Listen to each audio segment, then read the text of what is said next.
এবং ডিজিটাল বাংলাদেশ তৈরি করতে হলে মেধাবীদের বাংলাদেশ তৈরি করতে হবে। এই কোটাচারি দিয়ে স্মার্ট বাংলাদেশ তৈরি করা যাবে না। যদি কোটা পুনর্বহাল থাকে, রাষ্ট্রপক্ষ যদি কোনো আবেদন না করে, সরকার যদি কোনো কর্ণপাত না করে, তাহলে আমরা 18 সালে যেমন প্রত্যেকটা বিশ্ববিদ্যালয় কলেজে ছাত্র সমাজের গণজোয়ার তৈরি হয়েছে, আবার আমরা দুর্বার আন্দোলন করে তুলবো। মানি না, মানবো না।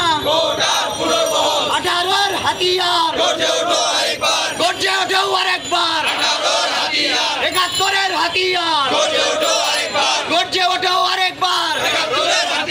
সারা বাংলায় খবর দে, গোটা পদার খবর দে।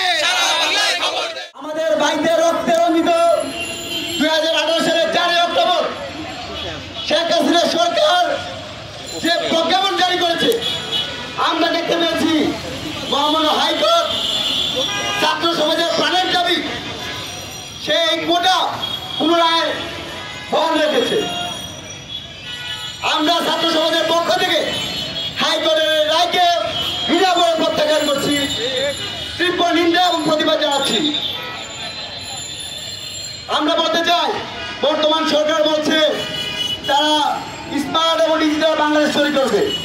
স্মার্ট এবং ডিজিটাল বাংলাদেশ তৈরি করতে হলে মেধাবীদের বাংলাদেশ তৈরি করতে হবে। এই কোটাচারি দিয়ে স্মার্ট বাংলাদেশ তৈরি করা যাবে না।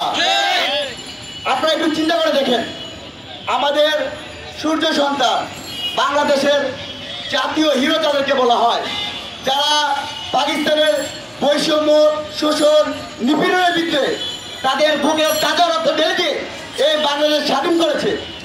তারা যদি আজকে বেঁচে থাকতো তাহলে তারা অনেক বেশি লজ্জিত হয়েছে যে এই বৈষম্যের বিরুদ্ধে গিয়ে তারা তাদের বুকের তাজা রক্ত ঢেলে দিয়েছে। স্বাধীনতার 54 বছরে এলো সেই বৈষম্য থেকে ছাত্র সমাজ মুক্তি পায় নাই। আমরা বলতে চাই, শুধু সরকারি চাকরির প্রথম এবং দ্বিতীয় শ্রেণী নয়, প্রথম, দ্বিতীয়, তৃতীয়, চতুর্থ প্রত্যেকটা শ্রেণীতে কোটা বৈষম্য বাতিল করতে হবে। মেধার ভিত্তিতে বাংলাদেশ বিনির্মাণ করতে হবে, যোগ্যতার ভিত্তিতে বাংলাদেশ বিনির্মাণ করতে হবে। আপনারা দেখুন, বর্তমানে প্রায় 28 লক্ষ শিক্ষার্থী, অনার্স মাস্টার্স করা শিক্ষার্থী যারা বেকার। তো এই বর্তমানে এই পরিস্থিতিতে এই কোটা পুনর্বহাল করার কারণে ছাত্র সমাজ আজকে হতাশায় ভুগছে। তাদের আসলে ফাঁসি দেওয়া ছাড়া কোনো কাজ দেখছি না। আমরা আমাদের যারা আছে কৃষক, শ্রমিক, মেহনতি মানুষের সন্তান, আমরা অনেক কষ্ট করে এই বিশ্ববিদ্যালয়ে পড়াশোনা করছি। আমাদের বাবা অনেক স্বপ্ন নিয়ে বিশ্ববিদ্যালয়গুলো পাঠিয়েছে, কিন্তু সেখানে মাত্র 3% জনগণের মাঝে 56% কোটা দিয়ে 97% মেধাবী শিক্ষার্থীকে দর্শক করা পায়তা করছে। আমরা স্পষ্ট বলতে চাই, অনতি বিলম্বে হাইকোর্ট থেকে যে রায় দিয়েছে, শেখ হাসিনা সরকার প্রমাণ করুন তারা 2018 সালে যেভাবে ছাত্র সমাজের আন্দোলনের প্রতি সমর্থন জানিয়ে কোটা বাতিলের প্রজ্ঞাপন দিয়েছে, তারা হাইকোর্টে সেই অ্যাপিলেট ডিভিশনে গিয়ে কোটা পুনর্বহাল রায়ের বিরুদ্ধে স্টে করার আবেদন করুন। যদি কোটা পুনর্বহাল থাকে, রাষ্ট্রপক্ষ যদি কোনো আবেদন না করে, সরকার যদি কোনো কর্ণপাত না করে, তাহলে আমরা 18 সালে যেমন প্রত্যেকটা বিশ্ববিদ্যালয় কলেজে ছাত্র সমাজের গণজোয়ার তৈরি হয়েছে, আবার আমরা দুর্বার আন্দোলন করে তুলবো। ছাত্র সমাজ কার রক্ত চক্ষুকে ভয় করে না, ছাত্র সমাজ হাতুড়ি হেলমেটকে ভয় করে না, ছাত্র সমাজ তাদের প্রাণের দেবী মেধার ভিত্তিতে চাকরি পেতে চায়। এই জায়গায় কোন রকম কম্প্রোমাইজ হবে না, হবে না, হবে না।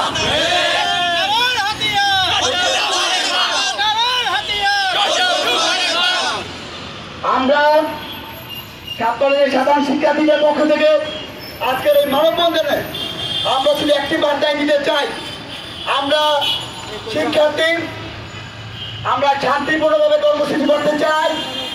সেই কর্মসূচি করতে যেন আপনারা কেউ বাধা না দেন, আপনারা সহযোগিতা করবেন।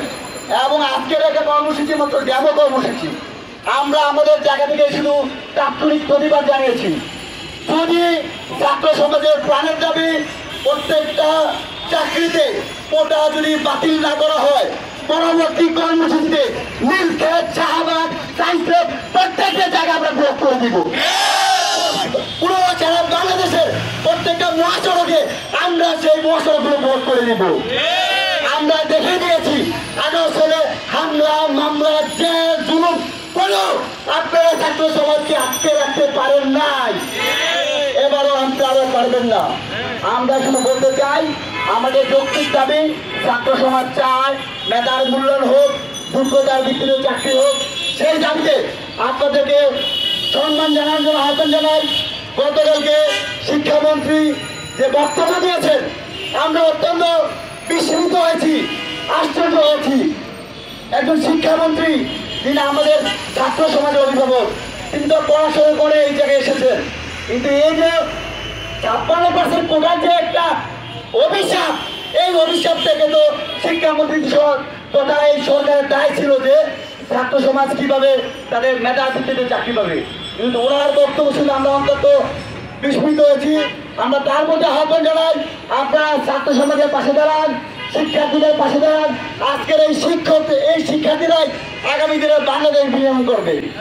আজকে যারা পুলিশ প্রশাসন আছেন তাদের মধ্যেও আহ্বান জানাই, আপনারা ছাত্র সমাজের বিরুদ্ধে যাবেন না, আপনারা সাধারণ শিক্ষার্থীদের এই যৌক্তিক দাবিতে আপনারা সহযোগিতা করবেন।